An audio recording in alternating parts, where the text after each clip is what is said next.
Halo sahabatku. Selamat datang kembali di channel Jeritan Hati yang selalu menyajikan kisah nyata penuh inspirasi, pembalasan cerdas, dan akhir yang tak terduga. Sebelum kita memulai kisah yang akan membuat Anda merasakan ketegangan dan kepuasan luar biasa ini, jangan lupa untuk like video ini, subscribe ke channel kami, dan tinggalkan jejak di kolom komentar. Komen nama, asal kota, dan tulis, hadir. Agar kami tahu dari mana saja sahabatku menyimak kisah ini. Siapkan diri Anda, karena kali ini kita akan menyaksikan bagaimana seorang istri yang diremehkan berhasil membalikan keadaan dalam hitungan menit. Resti merasakan perubahan suhu di rumah tangganya, bukan suhu udara, melainkan suhu hati suaminya, Bimo. Sudah beberapa bulan ini, Bimo pulang semakin larut, seringkali dengan alasan rapat mendadak atau proyek yang harus diselesaikan di luar kota. Padahal, Resti tahu betul jadwal kantor Bimo sebagai manajer di salah satu anak perusahaan ayahnya yang kini dikelola Bu Tiara, ibunya.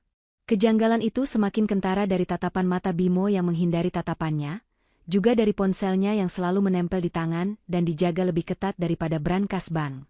Resti bukan wanita bodoh yang bisa dengan mudah ditipu oleh sandiwara suaminya. Ia adalah putri tunggal dari keluarga terpandang yang dididik untuk cerdas dan peka.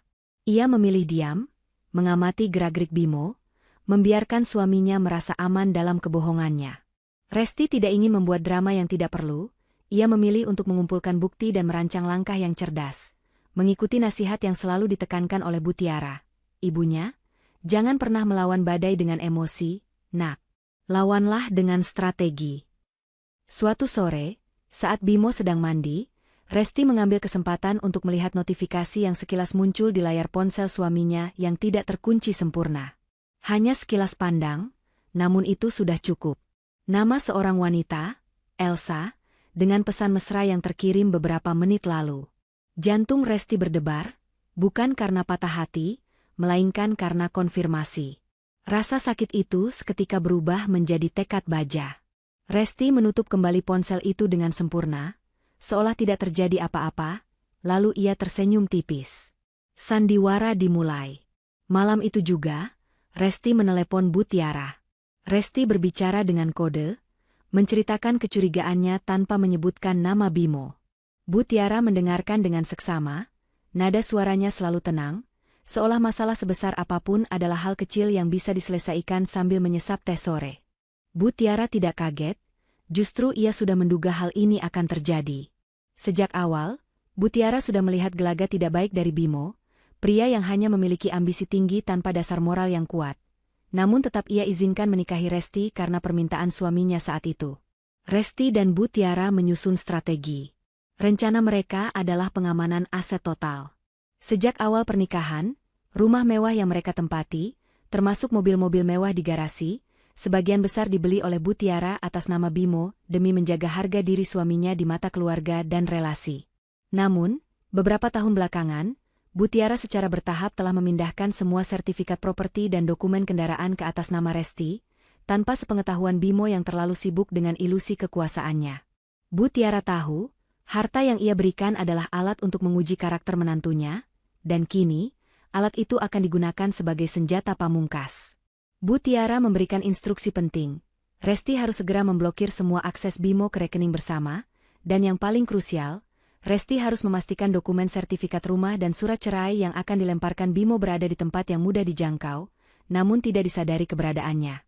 Tujuan mereka adalah membiarkan Bimo mencapai puncak kesombongannya. Selama seminggu berikutnya, Resti memainkan peran istri yang tampak sibuk mengurus rumah tangga dan anaknya, namun juga sering keluar dengan alasan belanja. Padahal, ia sedang bolak-balik ke notaris dan bank, mengurus penandatanganan dokumen akhir peralihan aset yang dibantu oleh pengacara pribadi Bu Tiara. Bimo semakin nyaman dengan kebebasannya, ia bahkan tidak lagi repot-repot mengirim pesan palsu dan mulai menginap di luar dengan alasan proyek luar kota. Bimo sama sekali tidak menyadari bahwa setiap detik kebebasannya adalah detik-detik yang membawa dirinya semakin dekat ke jurang kehancuran finansial. Di hari yang Resti duga akan menjadi hari konfrontasi, Resti sengaja meninggalkan sertifikat rumah asli yang kini atas namanya, dan beberapa dokumen penting lainnya, di dalam sebuah kotak perhiasan usang di kamar tidurnya. Surat cerai itu pasti akan dilemparkan Bimo, dan Resti ingin membalasnya dengan dokumen yang jauh lebih berharga. Pagi itu, Resti memilih pakaian santai, seolah ia tidak siap menerima tamu. Ia sengaja mengurus putranya di kamar, mengubah momen rutinitas itu menjadi panggung utama sandiwara yang akan dimulai. Resti menunggu, hatinya terasa dingin namun pikirannya sangat tajam, bersiap menyambut kedatangan Bimo dan wanita lain yang akan menghancurkan kehormatannya. Ia tahu, setelah ini, hidupnya akan berubah, dan Bimo akan mendapatkan balasan yang jauh lebih mematikan daripada sekadar pertengkaran rumah tangga biasa. Resti hanya perlu menunggu. Bu Tiara telah mengirimkan pesan terakhir, pendek namun penuh makna. Kamera tersembunyi sudah aktif. Nak, biarkan mereka bicara, dan jangan lupakan langkah kelima. Resti menghela napas panjang, memeluk putranya sebentar, lalu ia mendengar suara drum mobil yang berhenti mendadak di depan rumahnya, diikuti suara pintu dibanting kasar. Waktunya sudah tiba. Pintu kamar Resti didobrak tanpa permisi, bukan dibuka. Bimo berdiri di ambang pintu dengan wajah angkuh, sorot matanya penuh kemenangan sekaligus penghinaan. Di sampingnya berdiri Elsa, gundik Bimo, wanita bertubuh sintal dengan gaun ketat dan senyum sinis yang seolah menantang. Resti sedang duduk di lantai beralaskan karpet tebal, sibuk memakaikan celana pada putranya yang berusia 3 tahun. Momen intim antara ibu dan anak itu seketika dikotori oleh kehadiran dua manusia yang membawa aura kehancuran. Resti tidak menunjukkan keterkejutan. Ia hanya mendongak sebentar, memberikan pandangan datar kepada Bimo dan Elsa, seolah mereka hanyalah pengantar paket yang salah alamat. Reaksi Resti yang tenang ini justru membuat Bimo semakin gusar. Bimo mengharapkan air mata, teriakan, atau setidaknya drama yang akan membenarkan keputusannya untuk menceraikan Resti. Tetapi yang ia temukan hanyalah ketenangan yang dingin. "Hei, apa-apaan tatapanmu itu?" Bimo mendengus kasar, tangannya mengambil amplop coklat tebal dari saku jasnya. Amplop itu sudah kusut, seolah Bimo telah memainkannya sepanjang perjalanan menuju rumah ini. Resti menyelesaikan memakaikan baju putranya dengan gerakan lambat dan teratur. Ia mengabaikan pertanyaan Bimo. Ia hanya memastikan putranya merasa aman dalam pelukannya. Putranya merasakan ketegangan itu, tapi diam karena melihat ketenangan Resti. "Aku bicara padamu, Resti." Bimo berteriak, suaranya menggelegar di dalam kamar yang luas itu. Ia melangkah maju 2 langkah, mendekati Resti. Elsa mengekor di belakangnya, berdiri dengan angkuh sambil melipat tangan di dada, matanya menelusuri setiap sudut kamar, seolah sudah menganggap tempat itu akan menjadi miliknya sebentar lagi. "Sudah selesai dengan urusan bajumu, wanita yang sok sibuk?" cibir Elsa dengan nada suara yang dibuat-buat manis namun menusuk. "Tidakkah kamu lihat kami datang jauh-jauh hanya untuk menyampaikan ini?" Resti akhirnya bangkit, menggendong putranya, dan menatap lurus ke mata Bimo.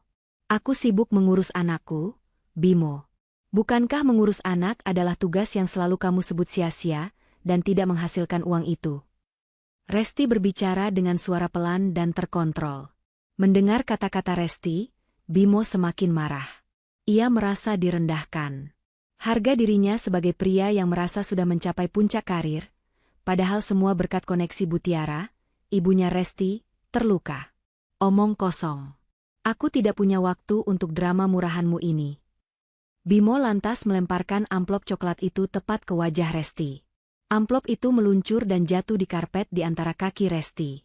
Isinya adalah surat cerai yang telah ditandatanganinya, lengkap dengan tuntutan hak asuh anak yang ia paksakan demi memuaskan harga dirinya di depan Elsa.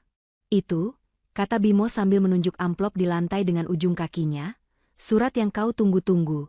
Tanda tangan saja, Resti. Kau tidak pantas menjadi istri seorang manajer sukses sepertiku. Kau hanya wanita rumahan yang membosankan dan tidak berguna." Elsa terkekeh kecil, menutup mulutnya dengan telapak tangan, seolah menikmati setiap kata hinaan yang dilontarkan Bimo kepada Resti. "Benar, Resti. Seharusnya kamu berterima kasih Bimo sudah memberimu kesempatan untuk mundur dengan terhormat. Lihat dirimu, lusuh, hanya mengurus anak. Apa yang bisa kamu banggakan?" Resti dengan perlahan meletakkan putranya di tempat tidur. Lalu ia berjongkok, mengambil amplop itu, dan membiarkan putranya menyaksikan ketenangan ibunya. Resti membaca sekilas dokumen itu. Ia sudah menduga isinya. Resti mendongak lagi, kali ini tatapannya jauh lebih tajam. "Tentu, Aku akan menandatanganinya, kata Resti. Aku sudah lama menunggu ini. Terima kasih karena sudah memberiku kebebasan, Bimo. Sekarang, katakan apa lagi yang perlu ku ketahui. Jawaban yang lagi-lagi tenang itu justru memicu amarah Bimo hingga ke ubun-ubun. Bimo merasa usahanya untuk menyakiti Resti sia-sia. Ia harus menemukan cara untuk benar-benar menampar Resti. Dan cara terbaik adalah menghina orang yang paling Resti cintai. Bimo melirik Elsa, yang mengangguk setuju dengan tatapan iblis. Bimo menarik napas dalam-dalam, lalu melontarkan kalimat yang sudah ia persiapkan, kalimat yang penuh racun dan penghinaan. Oh ya, satu lagi, Bimo mengangkat dagunya tinggi-tinggi. Bilang sama ibumu itu, Mutiara yang katanya wanita terhormat dan hebat itu. Suruh dia datang ke sini, dan suruh dia ambil barang bekas ini. Bimo menunjuk Resti dari kepala sampai kaki dengan gestur meremehkan. Resti ini sudah kadaluarsa, sama seperti selera berpakaian ibumu yang ketinggalan zaman. Bilang padanya, dasar wanita tua bangka itu, jangan sok berkuasa lagi. Sekarang anaknya sudah tidak laku. Dan semua koneksinya tidak berguna untuk menahan keputusanku. Kata-kata, tua bangka, itu menghantam Resti seperti palu godam. Rasa sakit yang ia tahan sejak tadi, kini berubah menjadi kobaran api. Menghina dirinya, Resti masih bisa menahan. Tetapi menghina Mutiara, ibunya, yang selalu menjadi role model dan pelindungnya, adalah batas yang tak termaafkan. Mata Resti memerah, namun ia tidak menangis. Kemarahannya terlalu besar untuk diwujudkan menjadi air mata. Bimo dan Elsa tersenyum lebar. Puas karena akhirnya mereka berhasil membuat Resti bereaksi. Mereka menunggu Resti meledak, berteriak, dan menangis. Mereka menunggu drama yang mereka inginkan. Namun, yang mereka lihat selanjutnya adalah Resti menarik napas dalam-dalam, menganggukkan kepala, dan mengambil ponselnya yang tergeletak di nakas. Resti menyentuh layar ponselnya, mencari satu nama di daftar kontaknya. Tangannya bergetar, bukan karena takut, tapi karena menahan kekuatan besar yang sebentar lagi akan ia lepaskan. Bimo dan Elsa hanya melihat, menganggap Resti akan menangis dan mengadu pada ibunya, dan mereka sudah siap menertawakan tangisan itu. Resti menatap Bimo dan Elsa sekilas, wajahnya kaku dan tanpa ekspresi, seperti topeng porselen yang dingin. Kedua orang yang berdiri di depannya, penuh kesombongan dan keangkuhan, sama sekali tidak menyadari bahwa mereka baru saja menandatangani surat hukuman mereka sendiri. Resti sudah melewati batas toleransi ketika Bimo berani menghina Mutiara, ibunya, dengan sebutan tua bangka dan wanita tidak berguna. Resti tahu, saatnya memainkan kartu pamungkas yang telah disiapkan matang-matang bersama Mutiara. Resti mengambil ponselnya, menggeser layarnya dengan ibu jari yang kini terasa dingin. Ia menekan nama Mutiara dari daftar panggilan cepat. Tepat sebelum panggilan tersambung, Resti mengaktifkan mode pengeras suara, speaker. Lalu ia meletakkan ponsel itu di meja nakas tepat di samping tempat tidur. Suara dering telepon itu memenuhi ruangan yang sebelumnya hanya diisi oleh ketegangan. Bimo dan Elsa saling pandang, senyum sinis kembali terukir di wajah mereka. Mereka berpikir Resti hanya akan menangis dan mengadu, mencari perlindungan kepada ibunya seperti anak kecil. Mereka siap dengan ejekan dan cibiran untuk menghadapi Mutiara secara tidak langsung melalui telepon. Mereka merasa menang. Panggilan tersambung. Ya, Nak, ada apa? Ibu sedang ada di ruang rapat. Suara Mutiara terdengar dari speaker, suaranya tenang, profesional, dan sedikit mendominasi, seperti biasa. Resti menarik napas. Ia tidak menangis. Tidak ada nada cengeng atau manja dalam suaranya, hanya kepastian yang dingin. Bu, surat cerainya sudah ada. Bimo yang membawanya, dia sekarang ada di sini bersama temannya. Ujar Resti, sengaja menekan kata, temannya, untuk merujuk pada Elsa. Elsa terkekeh bangga. Ia mendekat ke Bimo, menyandarkan kepalanya di bahu Bimo, seolah ingin menunjukkan betapa mesranya mereka. Bimo menyeringai, menatap Resti dengan pandangan meremehkan, seolah berkata, lalu kenapa? Ibuku tidak akan bisa berbuat apa-apa. Oh, begitu, respons Mutiara sangat datar. Tidak ada nada terkejut, panik, atau marah. Hal itu membuat Bimo dan Elsa sedikit keheranan. Mereka menunggu reaksi yang lebih dramatis. "Ya, Bu," lanjut Resti, suaranya kini sengaja diperkeras. Dan Bimo menitipkan pesan pada Resti, "Bu." Dia bilang, "Ibu disuruh datang ke rumah ini dan ambil barang bekas ini." Resti menunjuk dirinya sendiri, lalu ia melirik Bimo yang kini tersenyum puas. "Dan dia juga bilang ibu tua bangka dan sudah tidak berguna lagi." Ruangan hening. Bimo dan Elsa menanti ledakan kemarahan dari Bu Tiara. Mereka membayangkan Bu Tiara pasti akan berteriak histeris di telepon, mengancam Bimo dengan segala koneksi dan hartanya. Itu adalah skenario drama yang mereka harapkan. Namun, yang terdengar adalah jeda yang singkat, diikuti oleh suara helaan napas Bu Tiara yang terdengar seperti rasa lelah, bukan karena terhina, melainkan karena kecewa. "Begitu, ya," kata Bu Tiara pelan. "Jadi, dia berani menghina ibu secara terbuka seperti itu." "Iya, Bu," jawab Resti. Tiba-tiba, suara Bu Tiara berubah. Nada suaranya menjadi sangat dingin dan menusuk, tak terbantahkan. Suara itu seolah bukan lagi suara seorang ibu, melainkan suara seorang eksekutif bisnis yang baru saja kehilangan kesabaran. "Bimo, dengar ibu baik-baik. Selama ini, ibu membiarkanmu bermain-main di belakang Resti, karena ibu mengira kamu masih punya sedikit akal sehat untuk tidak merusak nama baik keluarga. Tapi ternyata, kamu bukan hanya penipu dan tukang selingkuh. Kamu juga tidak punya etika dan sopan santun terhadap orang tua." Wajah Bimo yang semula sombong, kini mulai sedikit pucat. Ia tidak menyangka Bu Tiara akan berbicara langsung dengannya dengan mode speaker yang diaktifkan Resti. Ia tidak tahu harus menjawab apa. "Kamu bilang Resti barang bekas, Bimo? Itu tidak masalah. Ibu akan mengambilnya. Kamu bilang ibu tua bangka? Itu juga tidak masalah. Karena usia tidak membatasi kemampuan ibu untuk menghancurkanmu." Lanjut Bu Tiara dengan tekanan di setiap kata. "Sekarang, berikan telepon itu pada Resti." Resti mengambil ponselnya dari meja nakas. Ia menatap Bimo yang sudah kehilangan kata-kata. Bu Tiara berbicara lagi, kini hanya pada Resti. Suaranya kembali lembut, namun mengandung perintah yang kuat.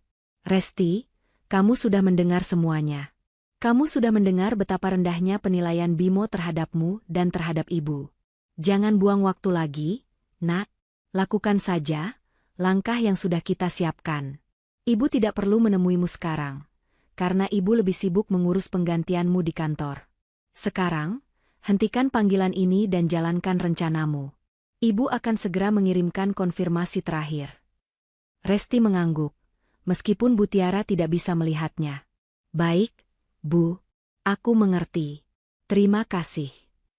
Resti lantas menekan tombol merah untuk mengakhiri panggilan. Ia kembali menatap Bimo dan Elsa, yang kini tidak lagi tersenyum. Raut wajah mereka tegang dan bingung.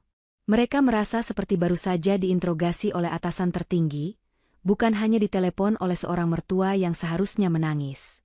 Mereka masih mencoba mencerna ancaman samar-samar tentang penggantian di kantor. Resti meletakkan ponsel itu, lalu ia bergerak pelan menuju lemari besar di sudut kamar. Gerakannya tenang dan penuh arti. Bimo dan Elsa hanya melihat, bingung dengan apa yang akan dilakukan Resti selanjutnya. Mereka mengira Resti akan mengemasi pakaiannya.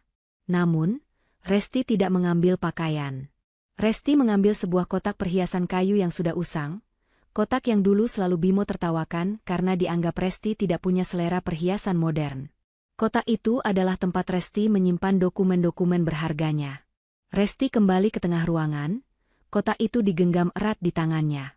Tatapannya lurus ke arah Bimo, tatapan seorang pemenang yang sudah tahu hasil dari sebuah pertarungan. Resti berdiri di tengah kamar, kotak perhiasan kayu usang ada di tangannya. Bimo dan Elsa menatap Resti dengan campuran rasa penasaran dan sedikit kegugupan yang mulai muncul setelah mendengar suara dingin Bu Tiara di telepon.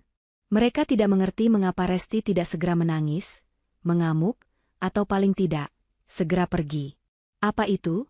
tanya Bimo dengan nada mendominasi yang dibuat-buat, berusaha menyembunyikan rasa tidak nyaman yang mulai menjalar di hatinya.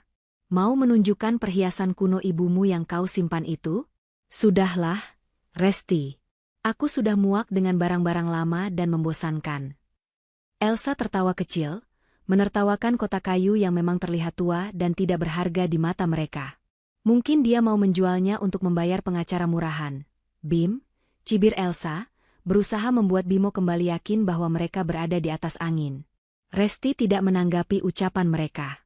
Ia dengan sangat tenang, sangat lambat, membuka kunci kotak kayu itu.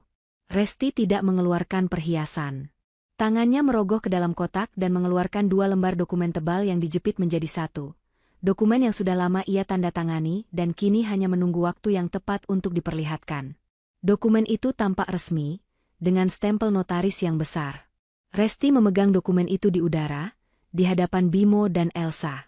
Tatapan matanya yang dingin kini beralih ke kertas-kertas tersebut.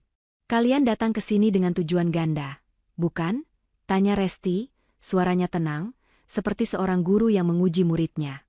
"Pertama, kalian ingin aku menandatangani surat cerai ini.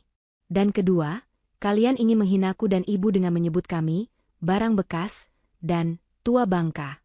Berharap aku akan pergi sambil menangis, meninggalkan rumah ini dan segala isinya untuk kalian nikmati."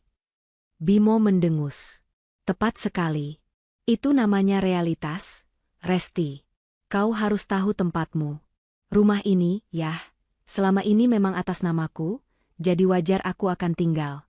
Dan kau. Rumah ini atas namamu? Benarkah?" potong Resti, cepat dan menusuk. Wajah Bimo seketika menunjukkan kebingungan. Resti tersenyum tipis. Sebuah senyum yang tidak mencapai matanya, melainkan hanya sebuah lengkungan tajam di bibirnya. Ia membuka dokumen yang tebal itu, mencari halaman yang paling penting. "Kau benar, Bimo. Dulu, rumah ini memang atas namamu. Hadiah dari ibu saat pernikahan kita, agar kau merasa dihargai. Tapi itu dulu. Setidaknya, hingga 3 bulan yang lalu." Resti membentangkan dokumen pertama di depannya. Itu adalah sertifikat hak milik, SHM, rumah ini. Bimo dan Elsa mencoba membaca dari jarak mereka, namun stempel dan tulisan itu terlalu jauh. "Ini adalah sertifikat hak milik atas properti ini," jelas Resti dengan suara lantang. "Sejak awal, Bu Tiara yang membelinya. Dan 3 bulan yang lalu, setelah aku mengetahui gelagatmu yang tidak beres dan setelah ibu mengamankan semua aset kami, properti ini sudah resmi dialihkan namanya." Resti menunjuk bagian nama pemilik yang tertera jelas. "Lihatlah. Nama yang tertera di sini bukan lagi namamu, Bimo, tapi namaku, Resti." Kini, wajah Bimo benar-benar pucat pasi. Ia melangkah maju, seolah ingin merebut dokumen itu dari tangan Resti. "Bohong. Ini pasti dokumen palsu. Itu tidak mungkin. Aku tidak pernah menandatangani apapun." Resti dengan cepat menarik dokumen itu dari jangkauan tangan Bimo. "Tentu saja kau tidak menandatangani apapun, Bimo. Karena Bu Tiara tidak bodoh.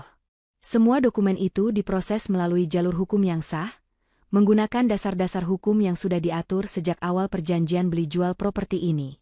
Kau hanya pemegang nama sementara, bukan pemilik tunggal yang sah di mata hukum kami."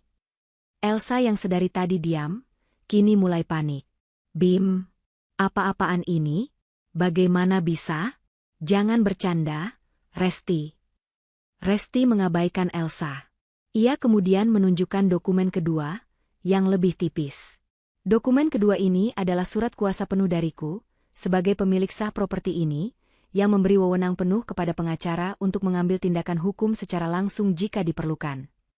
Tiba-tiba, ponsel Resti dinakas bergetar. Pesan masuk. Resti mengambil ponselnya dan membaca pesan dari Bu Tiara. "Resti, konfirmasi pemblokiran rekening kantor Bimo dan rekening bersama kalian sudah selesai. Pak Jati sudah menunggu di luar. Lanjutkan, Nak." Senyum kemenangan Resti melebar. Kali ini bukan hanya senyum sinis, tapi senyum yang mengandung kekuasaan. "Oh, ya. Sebelum aku benar-benar mengusirmu, ada satu hal lagi yang ingin kusampaikan," kata Resti. Suaranya mengandung nada ejekan yang belum pernah didengar Bimo sebelumnya. "Kau baru saja mengatakan bahwa aku membosankan dan tidak menghasilkan uang, bukan? Dan kau berencana menggunakan uang di rekening kantor yang kau atur untuk kabur bersama wanita ini, kan?" Bimo menatap Resti dengan mata membelalak penuh ketakutan. Resti sudah mengetahui rencananya. "Maaf, Bimo. Rekening kantor yang kamu gunakan untuk mengambil uang muka proyek, rekening bersama kita, dan kartu kredit perusahaan yang selalu kau banggakan itu. Resti berhenti sejenak, menikmati setiap detik kepanikan yang tergambar jelas di wajah Bimo, sudah resmi diblokir total sejak 1 jam yang lalu. Itu adalah konfirmasi terakhir dari Bu Tiara. Dunia Bimo terasa runtuh seketika. Rumah, uang, dan harga diri. Semua hilang dalam satu kali konfrontasi di kamar tidur. Elsa, yang mendengar kata, diblokir total, segera menarik tangannya dari Bimo, melihat Bimo bukan lagi sebagai manajer sukses, tetapi sebagai pria yang mendadak bangkrut. Kepanikan Bimo dan Elsa seketika memenuhi ruangan. Wajah Bimo yang semula pucat kini berubah merah, karena rasa malu yang bercampur dengan amarah tertahan. Ia tidak bisa menerima kenyataan bahwa semua kekuasaan dan kenyamanan yang ia nikmati, yang ia kira berasal dari kehebatannya sendiri, ternyata bisa ditarik kembali dalam sekejap mata oleh Resti dan Bu Tiara. Kau bohong. Ini tidak mungkin. Aku manajer di perusahaan itu. Bu Tiara tidak mungkin sekejam ini pada menantunya sendiri. Teriak Bimo, suaranya kini terdengar cempreng karena tekanan. Ia sudah tidak peduli dengan Elsa yang kini berdiri agak menjauh darinya, menunjukkan bahwa kesetiaannya hanya berlaku selama Bimo memiliki kekayaan. Resti tidak menunjukkan emosi, ia hanya menatap Bimo dengan tatapan yang penuh rasa kasihan, seolah melihat anak kecil yang baru kehilangan mainannya. Resti sudah selesai dengan Bimo. Kamu sudah dengar sendiri, Bimo. Bu Tiara tidak sekejam itu pada menantunya. Bu Tiara kejam pada orang yang menghina dan mencampakkan putrinya. Dia selalu mengajarkan aku untuk tidak membuang waktu pada hal yang tidak berharga, kata Resti. Ia melipat kembali sertifikat hak milik, SHM, rumah itu, memasukkannya kembali ke dalam kotak usang, dan kemudian meletakkan kotak itu di tempat yang aman. Sekarang, lanjut Resti, suaranya sangat jelas, karena kau sudah menceraikanku, dan karena kau sudah tahu rumah ini adalah milikku, dan karena kau tidak punya akses dana lagi, aku harus minta kalian berdua segera keluar dari properti ini. Sekarang juga. Elsa, yang tadinya hanya menyimak, kini mulai bereaksi. Keluar? Tunggu dulu. Kami baru saja sampai, dan kami butuh waktu untuk bicara baik-baik. Bimo, katakan sesuatu. Kamu tidak mungkin bangkrut. Ambil saja uang tunai yang kau simpan. Elsa merengek, ia menyentuh lengan Bimo. Bimo menepis tangan Elsa dengan kasar. Diam. Dia hanya mengancam. Tidak ada yang bisa mengusirku dari rumah ini secepat ini. Ini butuh proses hukum. Kau tidak punya surat perintah pengadilan, Resti. Bimo mencoba mencari celah hukum. Ia mencoba menggunakan sedikit pengetahuannya tentang tata cara perceraian, berharap bisa mengulur waktu. Resti tersenyum, senyum yang menunjukkan betapa bodohnya Bimo. Proses hukum? Tentu. Tapi ini bukan sengketa perceraian, Bimo. Ini adalah masalah penyerobotan properti. Karena kau bukan lagi pemilik sah di mata hukum, dan kau menolak keluar dari properti pribadiku setelah ku minta. Dan aku tidak butuh perintah pengadilan, Bimo. Aku hanya butuh telepon. Resti mengambil ponselnya lagi, kali ini ia menekan nomor lain. Nomor yang sudah ia hafal di luar kepala. Pak Jati, Kepala Keamanan Kompleks. Bimo dan Elsa melihat, bingung dengan nomor yang Resti hubungi. Resti mengangkat ponselnya ke telinga, tidak menggunakan speaker kali ini. Halo, Pak Jati?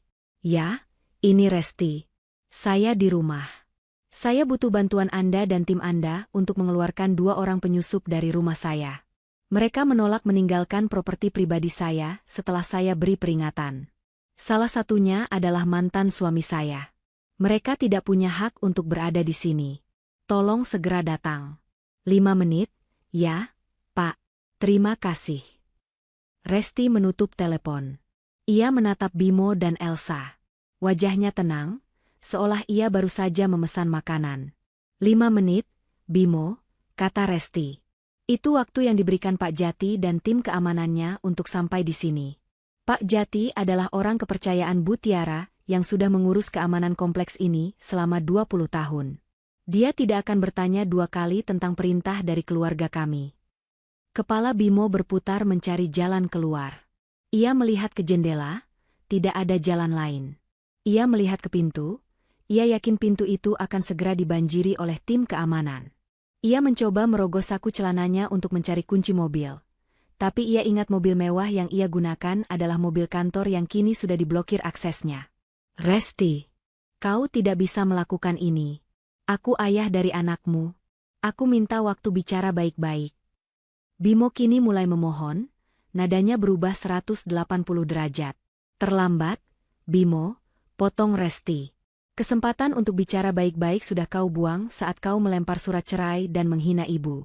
Kau bilang aku barang bekas, dan kau minta ibu mengambilnya. Ibu sudah mengambil barang bekasnya, dan barang bekas itu adalah hak kepemilikan rumah ini dan semua koneksi yang kau nikmati.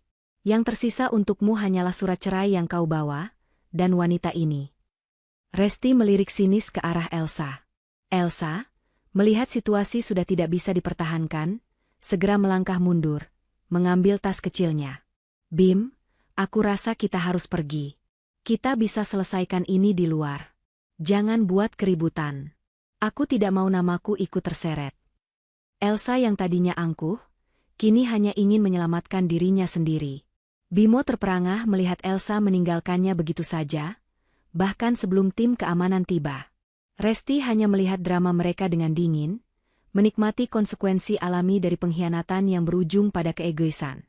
Tiba-tiba, terdengar suara langkah kaki yang seragam dan berat mendekat di lorong. Pintu utama sudah terbuka. Pak Jati tidak menunggu 5 menit.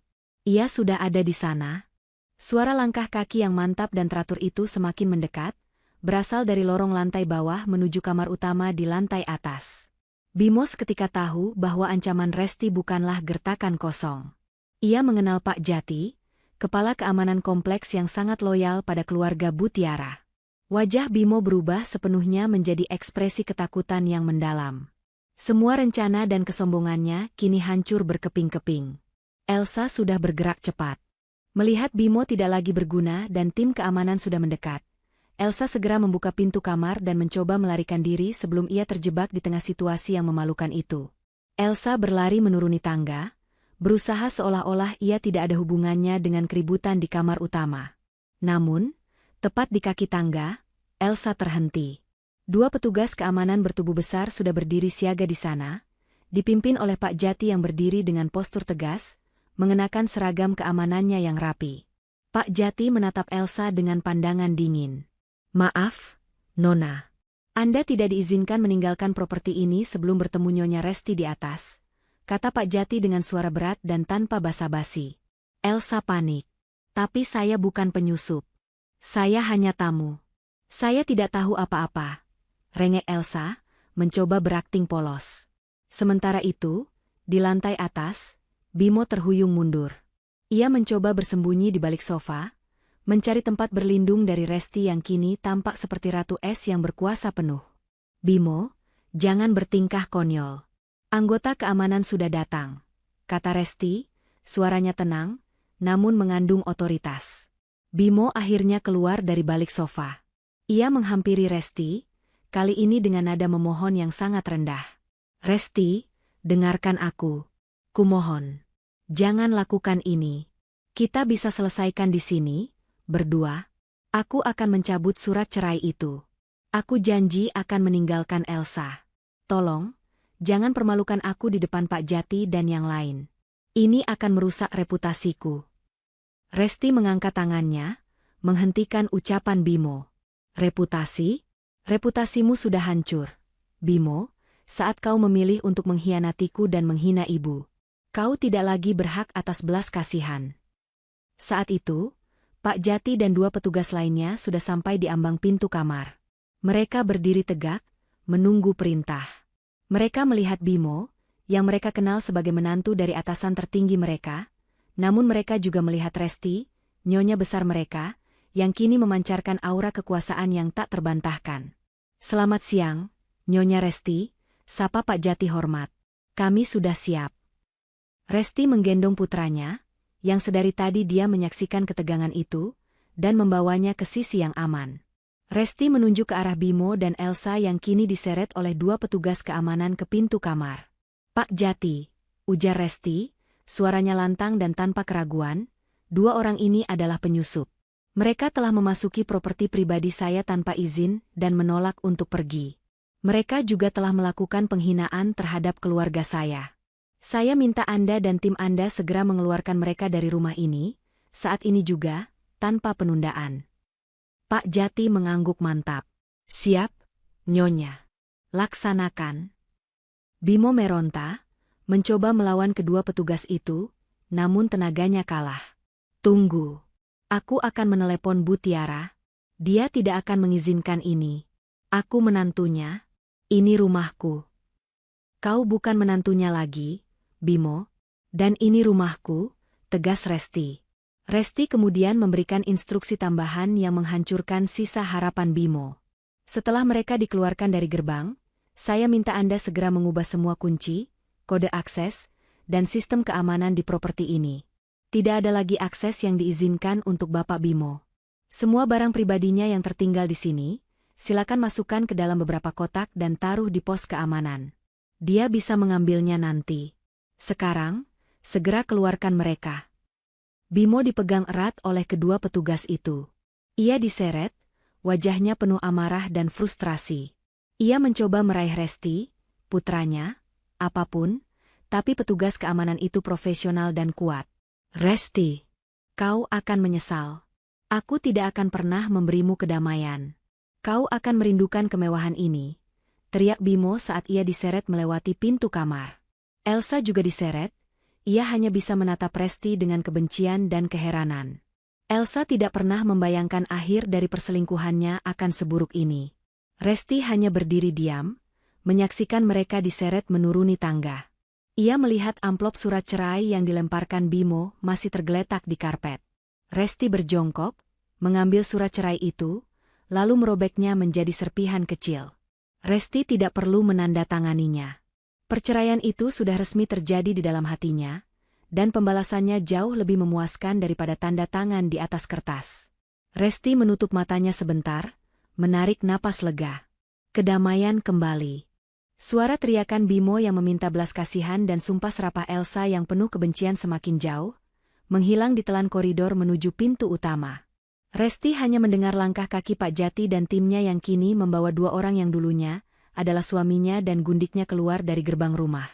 Momen itu adalah puncak pembalasan yang dirancang Resti dan Bu Tiara, sebuah pembalasan yang dingin, efisien, dan tanpa ampun. Resti berdiri tegak di tengah kamar yang kini terasa sepi, namun damai. Ia menghela napas panjang, sebuah beban berat terangkat dari pundaknya. Ia menatap putranya yang kini kembali bermain dengan mainannya di karpet, seolah tidak terjadi apa-apa. Bagi putranya, keributan itu hanyalah sebentar, dan yang penting, ibunya ada di sana. Resti berjalan ke jendela, mengamati apa yang terjadi di luar. Ia melihat Bimo dan Elsa berdiri di pinggir jalan di luar gerbang utama. Wajah Bimo memerah menahan malu. Ia mencoba menarik-narik seragam Pak Jati, memohon agar diizinkan masuk kembali, namun Pak Jati berdiri kokoh, tak terpengaruh. Pak Jati hanya menunjuk ke beberapa kardus yang sudah diletakkan di pos keamanan, barang-barang pribadi Bimo yang dikemas secara tergesa-gesa. Elsa, yang kini menyadari bahwa Bimo benar-benar bangkrut dan kehilangan akses terhadap segala kemewahan, mulai berteriak padanya. Resti bisa melihat dari kejauhan bagaimana Elsa menarik tasnya dan mulai berjalan menjauh dari Bimo, meninggalkannya sendirian di depan gerbang yang kini tertutup rapat. Bimo mencoba memanggil Elsa, namun wanita itu sudah hilang di telan keramaian jalan. Resti merasa lega. Ia tidak perlu turun tangan untuk menyelesaikan urusan Bimo dengan gundiknya. Kehancuran finansial Bimo sudah cukup untuk menyelesaikan masalah itu. Elsa hanya mencintai uang Bimo, dan tanpa uang, Bimo hanyalah pria biasa yang baru saja dipecat dan diusir dari rumahnya. Resti kembali ke meja nakas, mengambil ponselnya.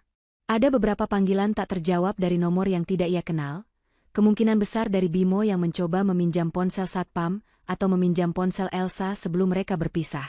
Resti mengabaikan semuanya. Ia kemudian menghubungi Bu Tiara, ibunya. "Halo, Bu. Sudah selesai?" lapor Resti dengan suara pelan. "Bagus, Resti. Ibu melihat semuanya melalui sistem keamanan yang sudah Ibu pasang. Kau melakukannya dengan sempurna," puji Bu Tiara. "Bagaimana perasaanmu sekarang?" "Tenang, Bu. Sangat tenang, jawab Resti. Terima kasih, Bu. Terima kasih karena sudah mengajarkan aku untuk tidak melawan dengan emosi, tapi dengan kekuatan yang sesungguhnya. Bu Tiara tertawa lembut di seberang telepon. Itu gunanya ibu ada, Nak. Ibu tahu Bimo hanya menginginkan koneksi kita, bukan dirimu. Biarkan dia mendapatkan kebebasannya, dan kau mendapatkan hidupmu kembali. Sekarang, fokusmu adalah putramu dan perusahaan. Bu Tiara kemudian menjelaskan langkah selanjutnya. Ia akan mengumumkan secara resmi pemecatan Bimo dan pengangkatan Resti sebagai presiden komisaris di anak perusahaan yang dulunya dipimpin oleh Bimo. Langkah ini akan memastikan bahwa Bimo tidak akan pernah bisa mendapatkan pekerjaan yang setara di industri yang sama. Resti mendengarkan setiap instruksi dengan saksama. Resti menyadari bahwa semua kesibukan yang selama ini Bimo anggap sepele, mengurus rumah, mengurus anak, dan sesekali pergi ke notaris, adalah persiapan matang yang dilakukan Bu Tiara untuk menjadikan Resti pewaris yang tangguh. Resti sudah lama dilatih untuk mengelola aset. Meskipun ia tidak pernah menyadari bahwa latihan itu akan digunakan untuk menyingkirkan suaminya sendiri. Setelah panggilan dengan Bu Tiara selesai, Resti menghubungi Pak Jati lagi. Pak Jati, saya minta semua barang milik Bapak Bimo yang ada di pos keamanan, tolong dikirimkan ke alamat kantor notaris keluarga kami. Jangan biarkan dia mengambilnya sendiri di sini, dan jangan biarkan dia masuk ke kompleks lagi. Semua komunikasi harus melalui pengacara. Resti memastikan bahwa semua pintu telah tertutup rapat, bukan hanya pintu fisik, tetapi juga pintu komunikasi dan akses bagi Bimo ke dalam hidupnya. Resti tidak ingin ada lagi drama, permohonan, atau ancaman. Yang ia inginkan hanyalah kedamaian. Resti kembali ke putranya, menggendongnya, dan membawanya keluar kamar, menuju dapur. Resti ingin memasak makanan favorit putranya, merayakan kebebasan barunya dengan cara yang sederhana dan penuh makna. Di tengah perjalanan, Resti melewati ruang tamu, melihat di mana Bimo dan Elsa dulu duduk penuh keangkuhan.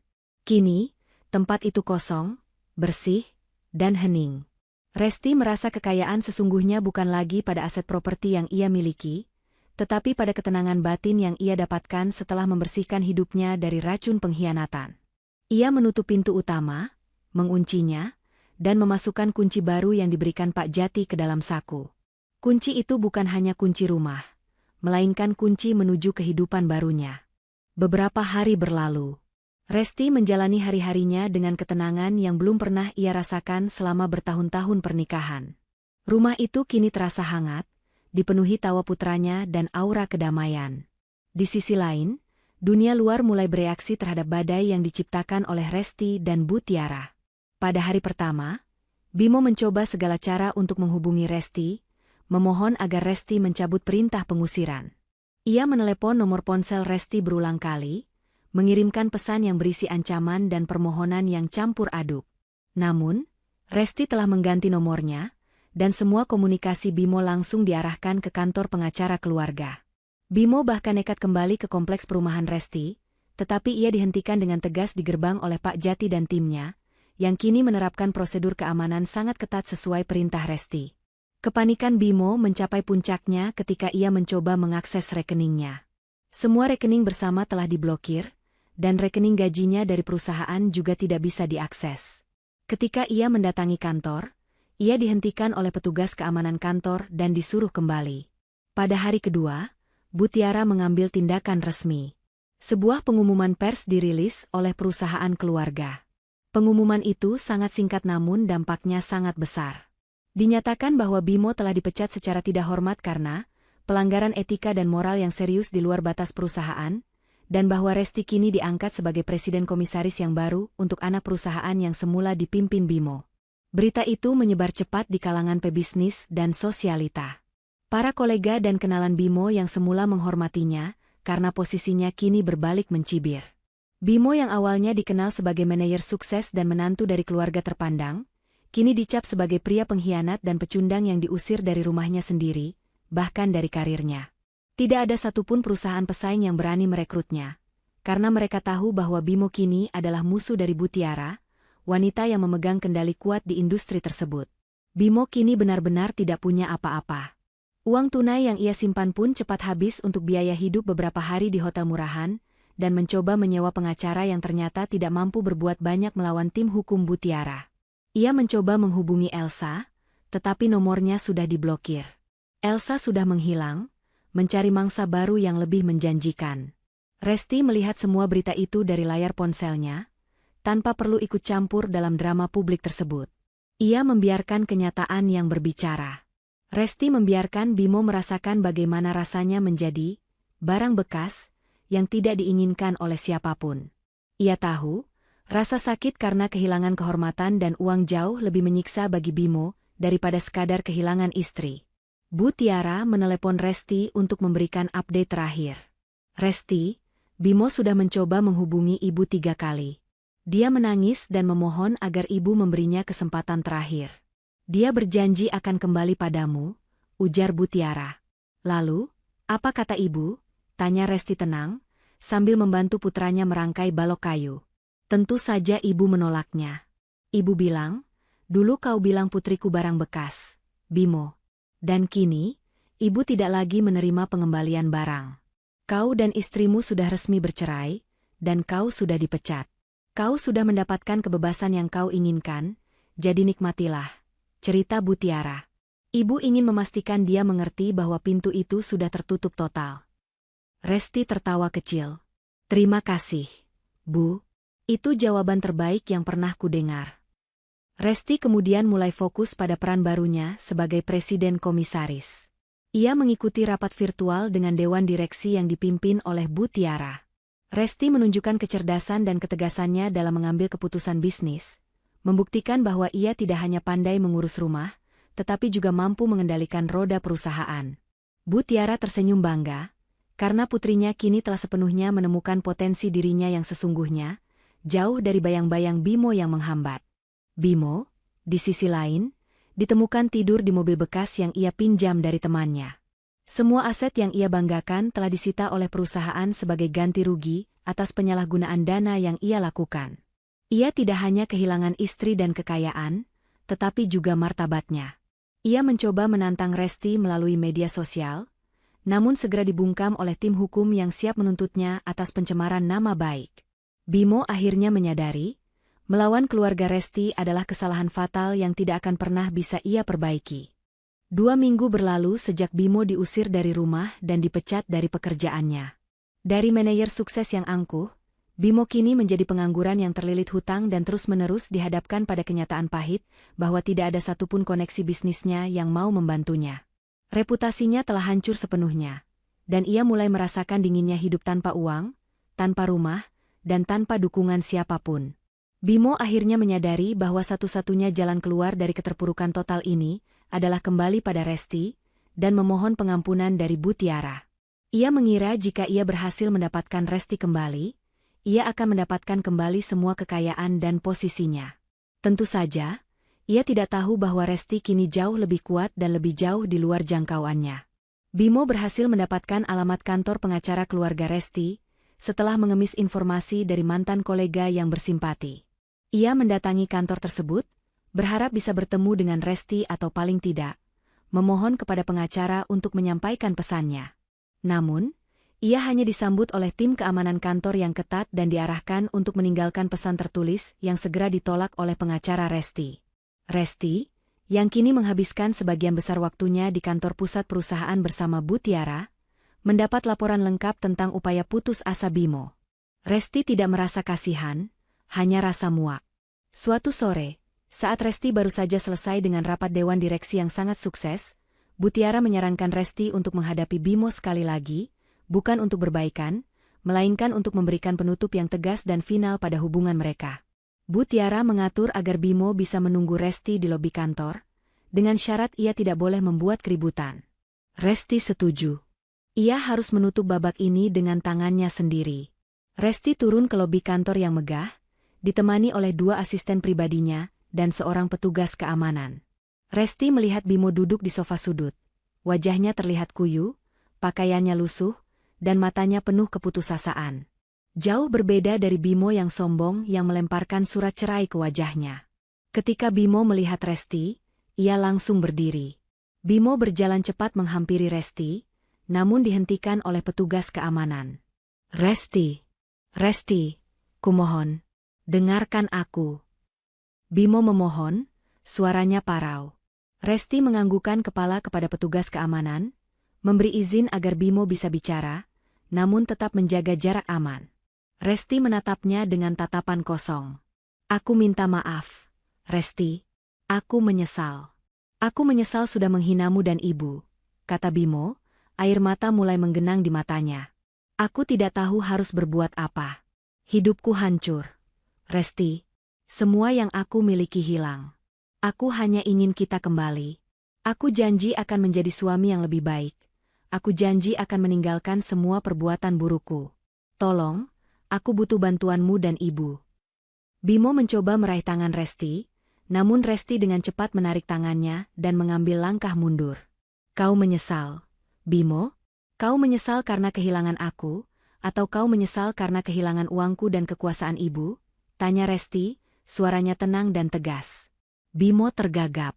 Aku menyesali semuanya, Resti. Aku mencintaimu. Aku mencintai putra kita.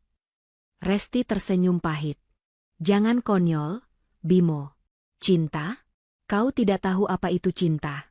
Jika kau mencintaiku, kau tidak akan menghinaku. Jika kau mencintai ibu, kau tidak akan menyebutnya tua bangka. Kau tidak mencintai kami, Bimo. Kau hanya mencintai apa yang bisa kami berikan padamu. Resti kemudian mengeluarkan sebuah dokumen dari tasnya, dokumen yang berisi ringkasan laporan keuangan dan aset. Kau datang ke sini untuk meminta bantuan, kan? Resti membentangkan dokumen itu di hadapan Bimo. Ini adalah laporan total aset yang kau dan Elsa nikmati selama setahun terakhir. Semuanya berasal dari dana perusahaan yang kau curi dan kau gunakan untuk foya-foya. Kau bilang aku tidak berguna. Bimo, aku yang mengumpulkan semua bukti ini, sambil mengurus putra kita. Aku dan Bu Tiara sudah merencanakan ini sejak lama, sejak kami menyadari betapa serakah dan tidak berterima kasihnya dirimu. Wajah Bimo semakin pucat. Ia tidak menyangka Resti memiliki bukti sekuat ini. Kau sudah mendapatkan apa yang kau inginkan, Bimo. Surat cerai, kebebasan, dan hidup tanpa kami. Dan aku mendapatkan kebebasan yang sesungguhnya. Aku mendapatkan kedamaian, dan aku menemukan potensi diriku yang sesungguhnya. Aku sekarang adalah presiden komisaris perusahaan yang dulunya kau pimpin. Kau sudah menjadi masa lalu yang tidak lagi relevan. Resti menatap Bimo untuk terakhir kalinya, matanya menunjukkan penolakan yang keras dan final. Ambillah surat cerai yang kau lempar itu sebagai hadiah perpisahan. Tapi jangan pernah lagi kau muncul di hadapanku, di hadapan ibu, atau di hadapan putra kita. Pintu itu sudah tertutup total, Bimo. Sekarang, silakan keluar dari kantor ini. Resti berbalik, meninggalkan Bimo yang hancur dan terdiam di lobi. Ia tidak menoleh ke belakang, karena tidak ada lagi yang perlu dilihat. Waktu berlalu cepat, tidak lagi diukur dengan air mata atau drama, tetapi dengan pencapaian dan kedamaian. 2 tahun setelah konfrontasi di kamar tidur itu, Resti telah bertransformasi total. Ia kini menjadi salah satu wanita pebisnis paling disegani di negaranya. Jabatannya sebagai presiden komisaris di perusahaan keluarga tidak hanya sekadar gelar, melainkan sebuah pengakuan atas kecerdasan dan ketegasannya. Resti berhasil memimpin anak perusahaan itu mencapai rekor keuntungan tertinggi, jauh melampaui capaian Bimo di masa lalu.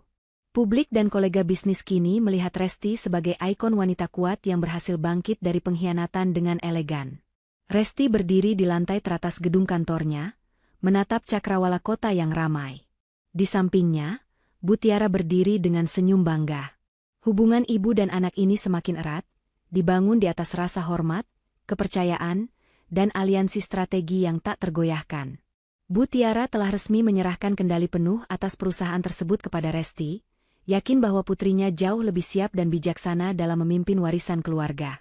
Resti, kata Bu Tiara, suaranya tenang. Ibu sangat bangga padamu. Kau telah membuktikan bahwa kehormatan sejati tidak bisa dibeli dengan uang, dan tidak bisa dirusak oleh kata-kata penghinaan. Aku tidak akan sampai di titik ini tanpa bimbingan ibu, jawab Resti tulus. Semua yang mereka sebut, kesibukan, dan barang bekas, justru menjadi fondasiku untuk berdiri tegak hari ini. Mereka memberiku alasan, dan ibu memberiku strategi. Resti menjalani kehidupan yang utuh. Putranya tumbuh menjadi anak yang cerdas dan ceria, dikelilingi oleh cinta dan stabilitas. Resti telah menjual semua barang yang mengingatkannya pada Bimo, termasuk mobil-mobil mewah yang dulu dibeli dengan uang Butiara atas nama Bimo. Ia menggantinya dengan aset baru atas namanya sendiri, memastikan bahwa semua yang ia miliki murni didapatkan dari hasil kerjanya dan pemberian cinta dari ibunya. Di sisi lain kota, kehidupan Bimo telah mencapai titik nadir. Setelah diusir dan diceraikan, Bimo tidak mampu bangkit. Semua upaya untuk mendapatkan pekerjaan selalu terhalang oleh blacklist yang disebar oleh Butiara. Bimo hidup berpindah-pindah, dari satu kontrakan kecil ke kontrakan lain. Elsa, yang ia anggap cinta sejatinya, meninggalkannya begitu ia menyadari Bimo tidak lagi punya apa-apa. Ironi terbesarnya adalah Bimo kini bekerja sebagai driver ojek online paruh waktu, hidup dalam kemiskinan yang ia hina saat ia masih menjadi menantu kaya. Ia mencoba menghubungi Resti atau Butiara sesekali melalui perantara, bukan lagi untuk memohon, tetapi hanya untuk meminta maaf. Semua pesan itu selalu berakhir di kantor pengacara, dan jawabannya selalu sama, penolakan total. Suatu malam, saat Resti sedang dalam perjalanan pulang dari kantor, mobilnya berhenti di lampu merah di sebuah persimpangan jalanan padat. Resti sedang berbicara dengan putranya yang ada di kursi belakang melalui video call. Tiba-tiba, ia melihat seorang pria yang familiar di pinggir jalan, duduk di atas motor tua, mengenakan jaket lusuh dan helm yang sudah kusam. Pria itu adalah Bimo. Bimo terlihat lelah, wajahnya tampak jauh lebih tua dari usianya, dan tatapannya kosong. Ia sedang menunggu pesanan berikutnya. Resti hanya melihatnya sekilas. Tidak ada rasa marah, benci, atau kemenangan yang membara. Hanya ada rasa kasihan yang sangat tipis, seolah melihat sisa-sisa kehancuran yang ia tinggalkan. Mobil Resti, yang kini dikendarai oleh supir pribadinya, adalah mobil sedan mewah terbaru yang dilengkapi kaca anti peluru. Bimo tidak mungkin bisa melihat wajah Resti di dalamnya, apalagi menyadari bahwa wanita di dalam mobil mewah yang dikawal itu adalah mantan istrinya. Resti hanya melihat Bimo sebagai bagian dari masa lalu yang sudah ia kubur. Lampu berubah hijau. Mobil Resti melaju kencang, meninggalkan Bimo dan jalanan ramai itu. Resti menutup video call-nya dan menyandarkan kepala di kursi. Ia menyadari bahwa pembalasannya sudah selesai. Ia tidak perlu turun tangan lagi. Nasib Bimo sudah diukir oleh kesombongannya sendiri. Resti kini hanya fokus pada jalan di depan, jalan menuju kehidupannya yang cerah dan damai, sebuah kehidupan yang ia bangun sendiri dengan ketenangan, kecerdasan, dan dukungan abadi dari Butiara. Pintu masa lalu telah tertutup rapat, dan Resti menikmati setiap detik kebebasan di balik pintu yang kokoh itu. Bimo meninggalkan gedung kantor Resti dalam keadaan benar-benar putus asa. Kata-kata Resti dan bukti-bukti yang ia tunjukkan telah menghancurkan ilusi Bimo sepenuhnya. Ia menyadari bahwa ia bukan hanya menceraikan Resti, tetapi juga menceraikan dirinya sendiri dari kehidupan yang mewah dan masa depan yang terjamin. Bimo mencoba mencari bantuan, tetapi setiap pintu yang ia ketuk tertutup rapat. Reputasinya sudah hancur total berkat pengumuman resmi perusahaan, dan tidak ada mantan kolega yang berani berurusan dengan musuh dari Butiara. Bimo dan Elsa akhirnya berpisah. Elsa memilih menyelamatkan diri ke kota lain, meninggalkan Bimo tanpa teman maupun uang. Resti, di sisi lain, merayakan kebebasan barunya dengan fokus dan ketenangan. Di hari-hari setelah konfrontasi terakhir itu, Resti disibukkan dengan pekerjaan barunya sebagai presiden komisaris. Ia menunjukkan keahliannya dalam memimpin rapat dan mengambil keputusan strategis, membuktikan kepada dewan direksi bahwa ia adalah pewaris sah yang cerdas, bukan hanya istri manajer yang diremehkan. Butiara sangat bangga melihat putrinya tumbuh menjadi pemimpin yang tangguh dan bijaksana. Suatu sore, Resti duduk di taman belakang rumahnya, mengawasi putranya bermain. Ponselnya berdering, menampilkan nama pengacara keluarganya. "Nyonya Resti, saya hanya ingin mengabarkan bahwa Bapak Bimo sudah berhenti menghubungi kami. Semua jalur komunikasi sudah terputus. Dia kini resmi menjadi tanggungan dirinya sendiri. Anda bebas sepenuhnya," lapor sang pengacara. Resti mengangguk lega. "Terima kasih banyak. Pastikan status quo tetap terjaga." Saya tidak ingin ada drama lagi. Resti menutup telepon. Ia merasa sangat damai. Rumah yang dulu terasa seperti sangkar emas kini terasa seperti benteng perlindungan. Resti memutuskan untuk mengadakan upacara kecil di dalam hati, merayakan awal baru. Ia memanggil Pak Jati, kepala keamanan, dan berterima kasih atas loyalitasnya dalam mengusir Bimo. Resti kemudian memberikan instruksi untuk merenovasi total seluruh rumah, dimulai dari kamar tidur utama. Kamar tidur yang dulu menjadi tempat penghinaan Bimo dan Elsa kini diubah menjadi ruang keluarga yang hangat dan nyaman untuk putranya. Ruangan itu kini dipenuhi buku cerita, karpet lembut, dan mainan, menghilangkan setiap jejak ketegangan yang pernah ada. Resti ingin memastikan putranya hanya mengingat rumah ini sebagai tempat yang penuh kasih sayang. Resti menatap putranya yang tertawa riang. Ia menyadari bahwa kebahagiaan sejati bukanlah pada kemewahan yang diberikan Bimo, melainkan pada kemewahan yang ia ciptakan sendiri, kedamaian, martabat, dan kebebasan untuk memilih jalan hidupnya. Kata-kata hinaan Bimo dan Elsa kini terasa hampa, hanya menjadi pengingat betapa jauhnya ia melangkah. Resti kini menemukan harga dirinya bukan pada status pernikahannya, tetapi pada status barunya sebagai wanita karir yang sukses dan ibu yang kuat. Beberapa bulan kemudian, Resti menjadi cover majalah bisnis terkemuka. Dalam wawancara itu, ia hanya menyebutkan Bu Tiara sebagai mentor dan role modelnya, tanpa menyinggung Bimo sedikitpun. Resti menutup kisahnya dengan anggun, membiarkan kesuksesan dan ketenangannya menjadi jawaban terakhir atas segala penghinaan. Ia telah menutup pintu masa lalu dengan rapat, menguncinya, dan melangkah ke babak kehidupan yang baru dan cerah. Seorang wanita yang menolak menjadi barang bekas, dan justru membuktikan bahwa ia adalah harta tak ternilai. Pesan moralnya. Kekuatan sejati seorang wanita terletak pada ketenangan, dukungan keluarga, dan kemampuan untuk membalikan kehinaan menjadi kehormatan tertinggi.